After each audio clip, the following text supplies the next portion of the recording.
Assalamualaikum warahmatullahi wabarakatuh. Saya Faisal Fanani dari kelas B1 Studi Agama-Agama.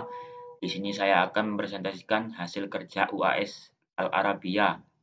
Pertama-tama, marilah kita panjatkan puja dan puji syukur kehadirat Allah Subhanahu wa taala yang telah memberikan kesehatan dan nikmat agar sehat senantiasa.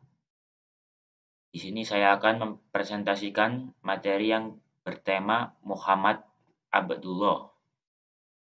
Abu al-Qasimu Muhammadun ibnu Abdillah ibni Abdul Muttalib adalah utusan Allah kepada umat manusia dan jin dalam Islam. Dia diutus untuk membawa mereka kembali ke penyatuan Tuhan dan penyembahnya seperti semua nabi dan rasul. Dan dia adalah penutup mereka. Dan dia diutus untuk semua orang.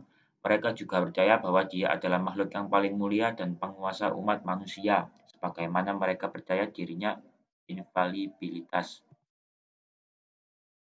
Selanjutnya, Nabi Muhammad lahir di Mekah pada musim semi pertama Gajah 3 tahun lalu dan 50 tahun imigrasi dari Mekah ke Madinah sesuai dengan 570 atau 571 Masehi 052 sebelum lahir sebagai anak yatim piatu dan kehilangan ayahnya ibu pada usia dini hari dalam belas kakeknya Abdul Muthalib.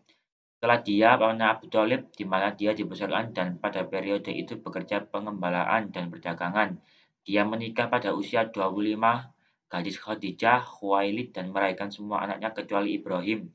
Sebelum Islam menolak penyembahan berhala dan praktik pagan yang terbesar di luas di Mekah. Muslim yang percaya bahwa wahyu diturunkan dan ditugaskan untuk pesan yang berusia 40 tahun, menyerukan rahasia selama 3 tahun, menghabiskan 10 tahun terakhir untuk menjauhkan mereka di Mekah atas undangan orang-orang yang diakui dan semua orang yang menangguhinya, para pedagang dan peziarah dan lain-lain. Muslim haji bahwa Muhammad diutus semua orang. Dia berkata tentang dirinya sendiri, saya seorang utusan dari saya dari hidup. Itu lahir setelah saya. Setelah wahyu dari ayat-ayat surah An-Amma mulai menyerukan besar dan Islam kecil, bebas dan budak, pria dan wanita adalah orang yang pertama beriman kepadanya. Menurut tradisi Sunni adalah istrinya Khadijah binti Khuwailid. Selanjutnya, ketika Islam, Abu Bakar menunjukkan pertobatannya ke Islam adalah yang pertama menunjukkan di Mekah. Seruan Islam mempercayainya dari orang-orang yang menunjukkannya dan ia menjadi muslim yang berdoa. Utsman bin Affan dan Abdurrahman bin Auf dan Thalha bin Ubaidillah, Zubair bin Awam, dan Sa'ad bin Abi Waqqas meriwayatkan bahwa Abu Bakar melihat penglihatan sebelum masuk Islam, sehingga ia melihat bulan turun ke Mekah dan kemudian melihat bahwa dia membubarkan semua rumah dan rumah Mekah. Di setiap divisi itu, seperti koleksi di pangkuannya, beberapa ulama di bahwa Nabi berharap bahwa mungkin menjaga waktunya dan diikuti oleh yang paling bahagia orang lakukan.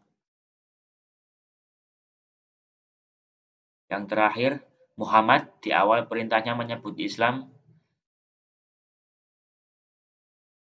Hati-hati Quraisy durasi 3 tahun adalah salah satu turun pertama dari ketentuan perintah sholat dan sholat rakaat pagi dan 2 rakaat besok adalah Muhammad dan para sahabatnya. Jika Anda menghadiri sholat pergi dalam ikatan Faskofa Karang untuk orang-orang mencapai 30 pria dan wanita. Memilih mereka Muhammad dar Arqam bin Abi Arqam di Gunung Shafa untuk menemui mereka di mana kebutuhan penyuluhan dan pendidikan. Sampai ketika mereka mencapai hampir 40 pria dan wanita, maka turunlah wahyu yang menggunakan Rasul mengumumkan permohonan.